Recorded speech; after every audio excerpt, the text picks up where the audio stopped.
Welcome, luxury enthusiasts, to the Luxury Travelers Podcast, hosted by Rodney George. The ultimate passport to opulent destinations, extravagant experiences, and unparalleled indulgence. Whether one is a seasoned jet setter or daydreaming of the next lavish getaway, the Luxury Travelers Podcast has it all covered. So buckle up and prepare for a journey into the lap of luxury. Now, your host. Well, good afternoon, or maybe it's good morning or evening. I don't know, wherever you are when you're finally getting around to watching this podcast. But I have a very special guest with us this afternoon. I have Steve Smotrys, who is the Vice President of Sales and Trade Relations for the Americas, Australia, Asia expedition. I mean, that pretty well covers a good part of the globe. Well, welcome to the podcast. Keeps me busy. Welcome to the podcast, Steve.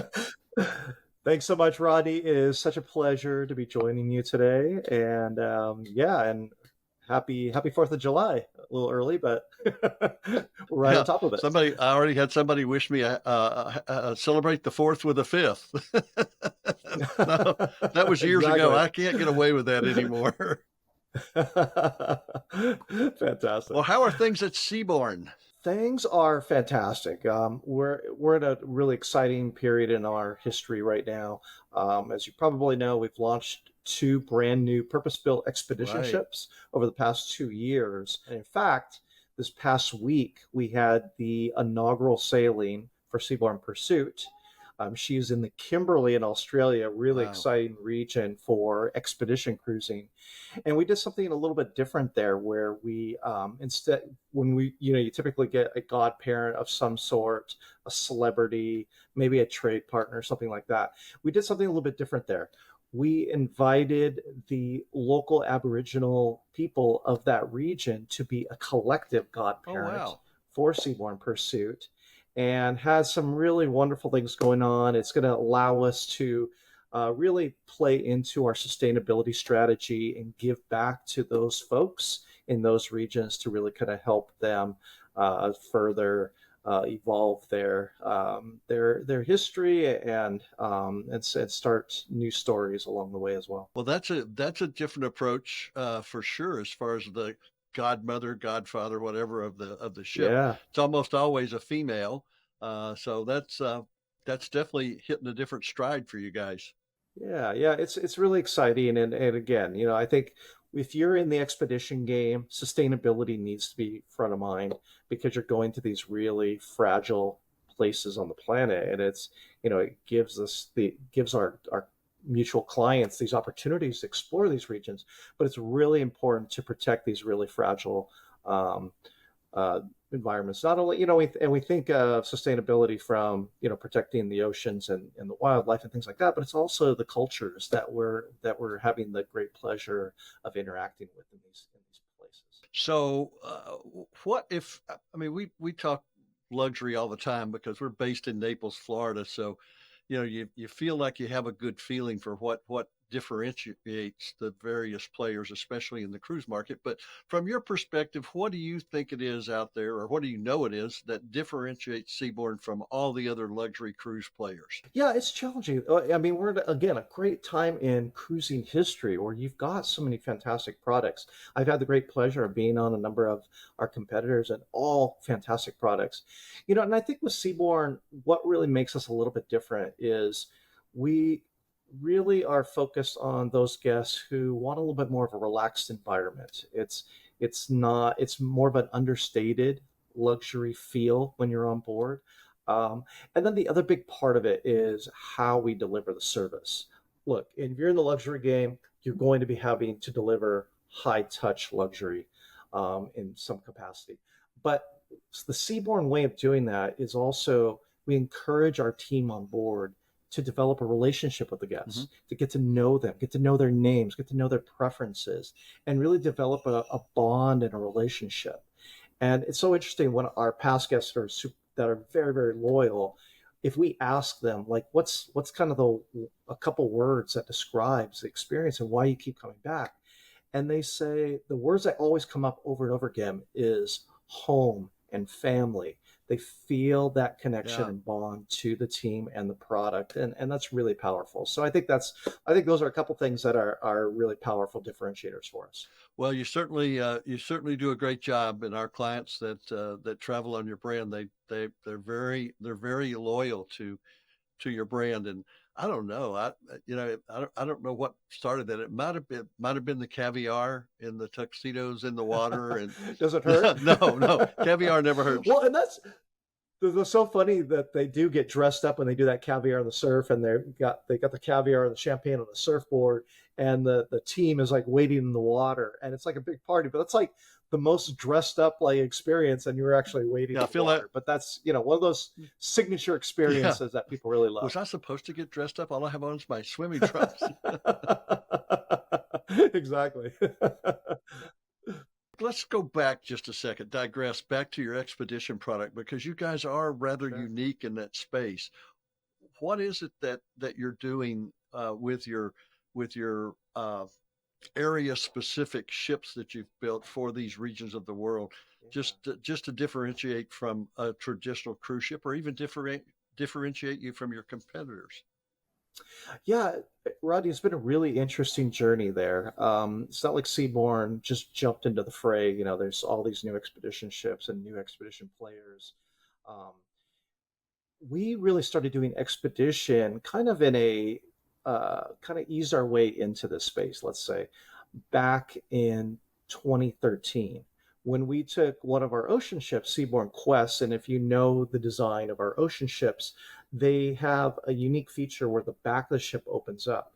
And when we're in warm weather places like the Caribbean, we actually launch water sports off of that and create what we call a marina day. It's another one of our signature Seabourn experiences.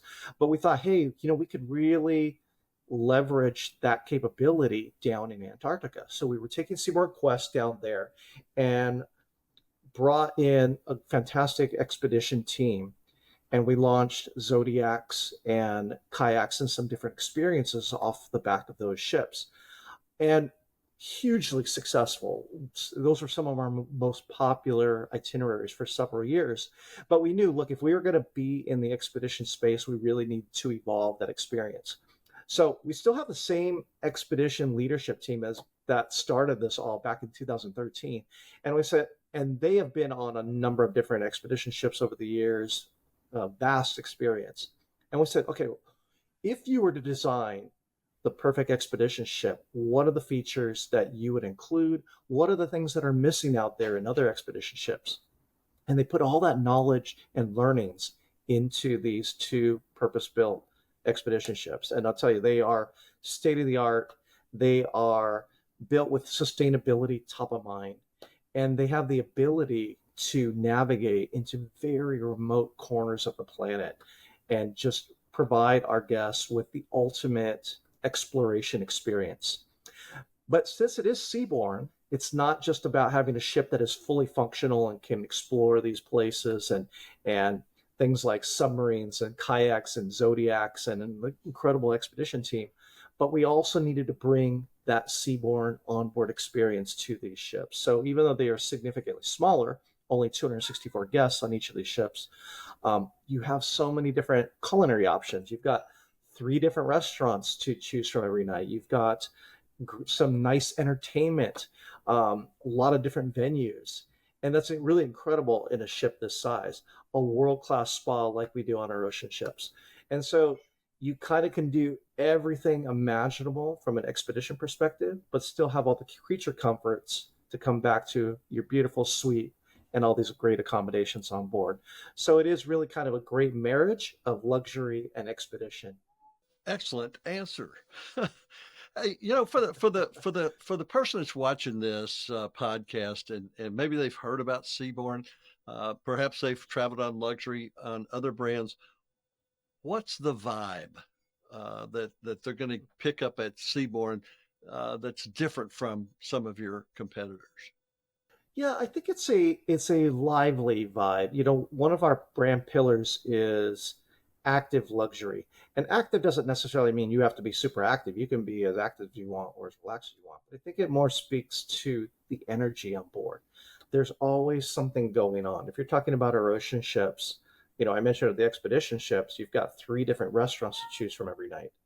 Well, on our expedition ships, our 600 passenger ships, you could have up to 6 restaurants to choose from in a night. So a lot of different options there, but also from an entertainment, we really curate some really excellent entertainment. On our 450 passenger ships, you could fit everybody on the ship into our grand salon where we do our shows. But we'll typically do 2 shows in a night. But then you could go up to our observation lounge and you could have a great piano bar experience. Or you can go down to our club where you could have a sushi dinner and have our live band, a little bit more contemporary music. You've got dancing there. You've got a small casino on board our ocean ships. We've got lectures on board. And sometimes we do like deck parties where we do, one of the real popular ones, Rodney, is this ABBA party where our band that plays in the club, they come out on the deck and they do all ABBA songs. And I think everybody kind of loves, the energy and the fun of ABBA.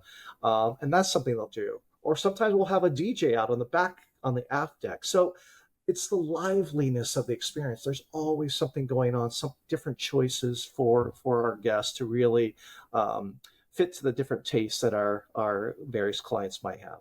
I have to tell you, since you mentioned ABBA, next time you're in London, there's a show there. I don't know. Have you seen it?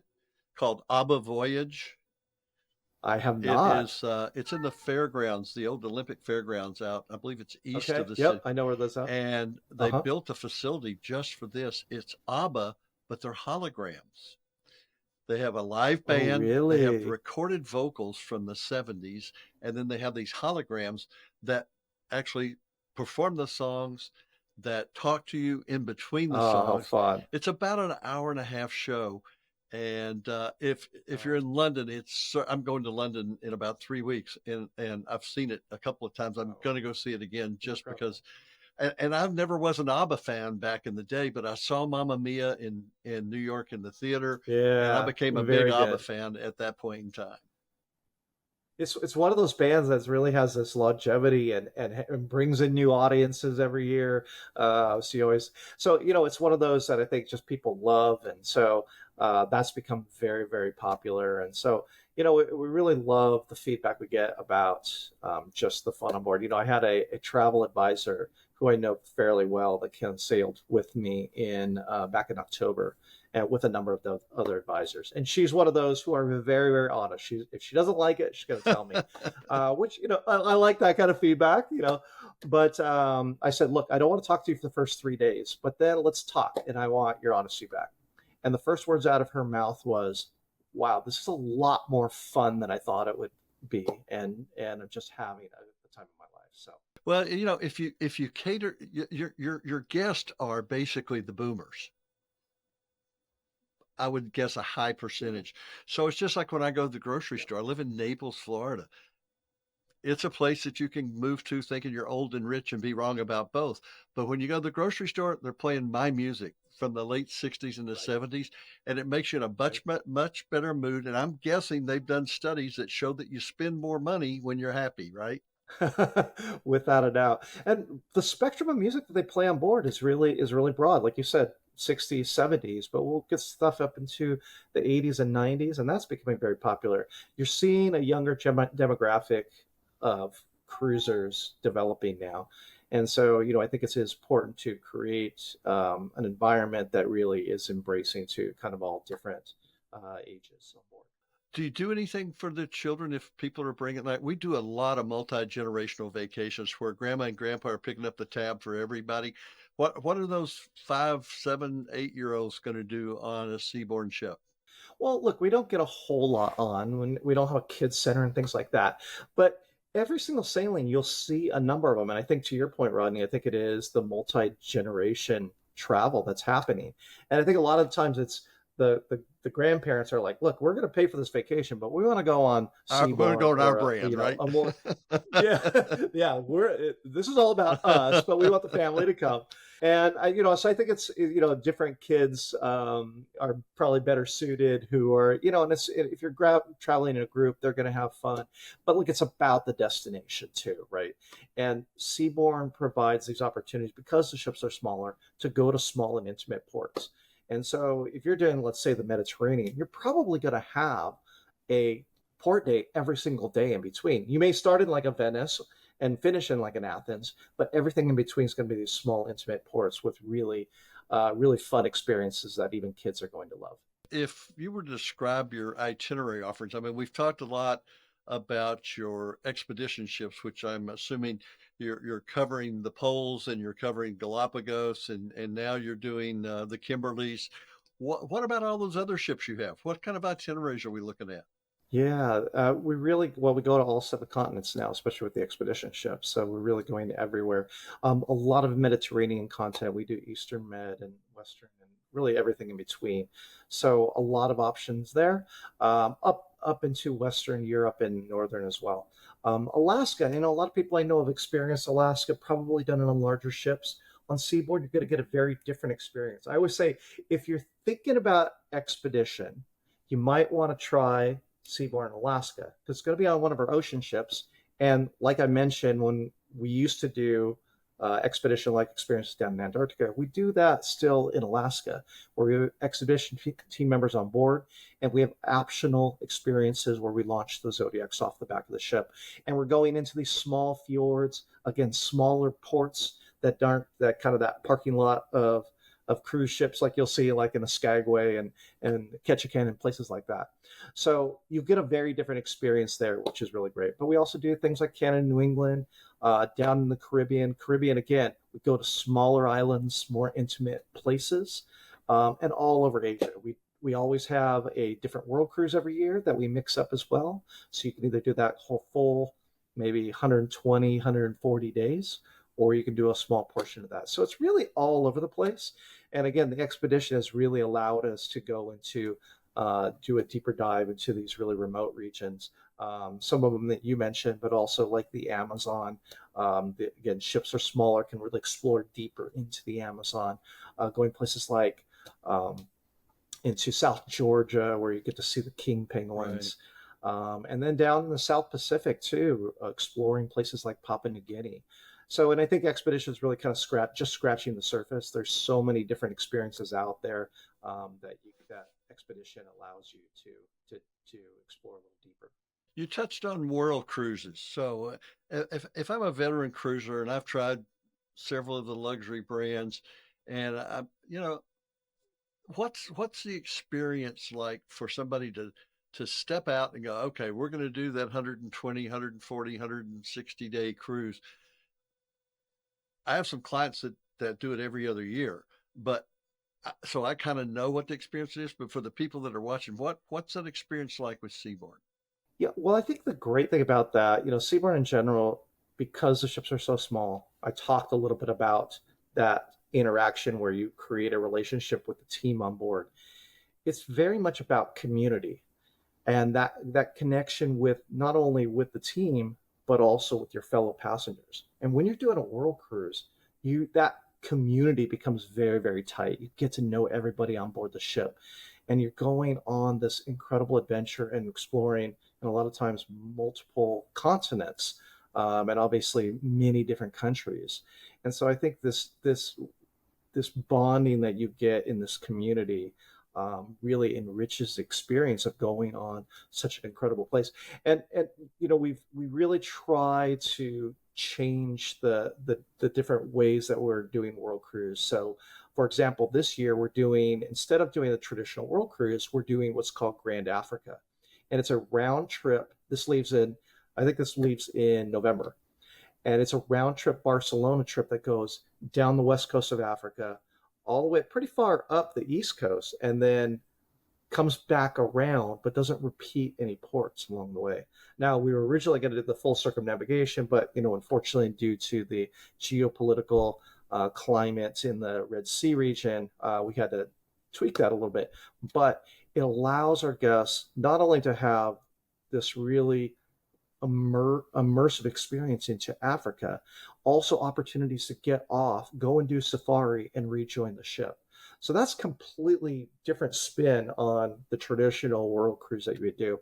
And then next year, we're going to do what we're calling the Ring of Fire, which will start in Los Angeles. It'll go South Pacific, Southeast Asia, make its way up to China, Korea, Japan, and then make its way down across the Pacific and over to Alaska, so you get the Alaska experience as well.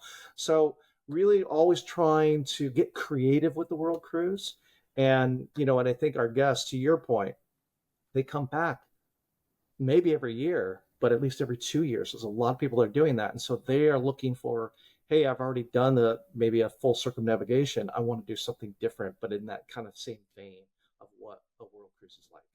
Yeah, these people do it every other year, and the only reason they don't do it every year is they spend the year in between getting ready for the next one, planning all their excursions, planning their You would think there's a lot of planning that goes into that, there right? really is, and their overland journeys, and Yeah. just simple things like having all your bills set up so you can pay them electronically.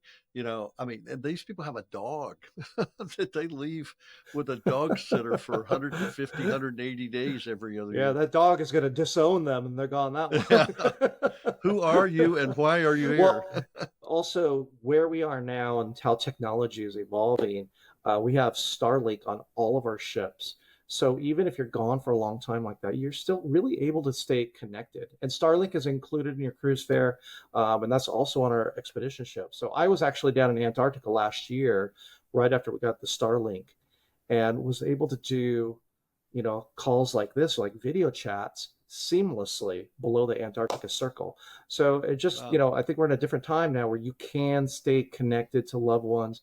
If you've got a business, a lot of people have their own businesses, but still want to travel. You still have that ability to maybe work on board and still take these longer trips that, 10, 15 years ago, you weren't able to do that. We are a connected group of people, aren't we? Yeah. So what's on the horizon? What's new and exciting that you can tell us about that's coming, or that you know I haven't heard any rumblings about you guys, but I bet you've got something up your sleeve. Things are going so great right now. Again, the expedition has been such a focus the last few years, and now that there's, I think there was a certain level of building some credibility in that space, even though we've been doing it for 10 years, but with the new ships, now we're seeing the success there. And it's always refining the ocean experience. I think especially luxury travel and culinary go so hand in hand. And I talked about all the different restaurant options you have on board, but that's something we're always pushing the envelope. We've got to make that better because, because people think about that if I go to Italy, I want this is my one opportunity to really have some great dining experiences there. So we try to make that really, really fresh always. We've got our restaurant, which we've expanded the menus significantly there. Our sushi restaurant, which we only have on our two large ships, our 600 passenger ships, that was such a popular experience that we expanded it to the rest of the fleet, and we have that sushi menu now is served in the clubs. You can go have a very casual dinner with live music and things like that, even on the expedition ship. And then specialty restaurants, everybody kind of was always looking for that. And we had this great partnership with Thomas Keller. And this was about an 8-year partnership where he completely curated this restaurant called the Thomas Keller Grill. Very, very popular. But when we were polling our guests and we were asking them what kind of dining experiences were you looking for, the steakhouse experience, which was Thomas Keller Grill, had kind of fallen down the ranks of popularity. And what people were looking for was more, things that are inspired by kind of the regions you're sailing. Mediterranean, Italian were really kind of rising up the rankings there. And so we felt it was time to refresh that experience. And so we've just rolled out our brand new specialty restaurant called Solis, which is Mediterranean kind of with a lot of inspiration from the destinations that we're exploring, in particular in the Mediterranean. So, and the results or the feedback we've heard so far from guests is just through the roof. It's actually outperforming what Thomas Keller Grill was doing. So I know some people are a little hesitant, like, oh my gosh, you're moving away from, such a great celebrity chef. But we had a lot of confidence and we did a lot of research to make sure it was the right move. And now with those restaurants also, you're able to do al fresco dining as well. And it's such a beautiful setting to be out on the back of the ship, shaded, but still have the ocean there and having an amazing a meal. So I think culinary is such an important thing, and we're always trying to make sure that we're staying on top of and meeting our guests' expectations on that. So Thomas Keller's gone, is that right? It is. Yeah, it was phased out this I year, didn't and we catch that. just rolled out the. Yeah, it's so Seabourn Odyssey, our oldest ship, is actually leaving the fleet in September. We had a buyer that made us an offer we couldn't refuse, a Japanese buyer, and so that ship will be leaving in September. So we didn't put the new concept there. So if you still want to get Thomas Keller Grill, there's maybe a little bit of space left in Alaska this summer. That's your last chance to get in there. Well, listen, this has been great. I think you've probably opened some eyes to your brand. Some people that maybe haven't been on board yet. Maybe they kicked the tires, but they haven't jumped on board. So hopefully this will encourage them to do so. You know, I always have to think about multi-generational, because being here, that's a huge thing. The Naples Daily News did a feature article on this a few years ago about how important that is to create those memories with the children and the grandchildren. Matter of fact, they put us on the front of the business section, and the article was called "Take the Kids and Pick Up the Tab." And I love it when grandma or grandpa comes in and they go, "We want to take 25 people on a cruise, and I'm paying for everybody." Done deal. Yeah, that sounds good to me. Well, and we didn't really talk about when it comes to multi-gen. The expedition's such a great one there. Yeah. I've talked to a number of guests and advisors who were big about like Disney vacations, and they did that, as their kids were growing up. Now their kids have become teenagers, and they're like, well, okay, the Disney vacation maybe it's not the thing anymore, and they've gone on an expedition, and that is something. And we could take children as young as 6. I say 6 because that's the minimum age to get on a Zodiac, and the Zodiacs are such a primary part of that experience. And just having, again, multi-gen experiences where you're really having these incredible experiences. It's more like a safari than it is a cruise, like if you're doing a luxury safari. So I think those kind of experiences can be really powerful from a multi-gen perspective. Well, I think it's really important to create those memories, because for those of us who are at or headed into the fourth quarter, that's what it's all about for us, is having those times with the whole family and creating memories and experiences will and be memories, remembered creating for memories decades after you're without a doubt. Gone away. Well, Steve, this has been great. Without a doubt. I really appreciate you coming on with us, and I wish you the best. I know by the time this airs, it's going to be past Independence Day, but happy Independence Day tomorrow. And we have so much to be grateful for in this country. And one of those is people like you that tell a great story about your brand, because you have a great brand to tell the story about. Well, I appreciate Rodney providing the platform. I think this is how it helps people understand there's so many products out there, there's so many choices to be made. And, at the end of the day, we all want we want the person that's right for the experience to be on that experience. And, the storytelling is such a big part of it. And so any way that whatever we can do to really, authentically tell the story to help them make the decision, I think, it's a win for everybody. Well, thank you, my friend. I really appreciate you being on here with us, and my pleasure pleasure to you and your family. And we will see you sometime soon, I hope. Same to you and all of your guests. Thanks so much, Rodney. Appreciate it. Bye, Steve.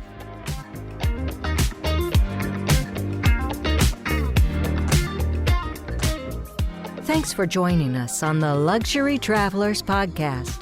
For more information, head on over to luxurytravelerspodcast.com to connect with our team or leave us a message. Until next time, safe travels and savor the extraordinary.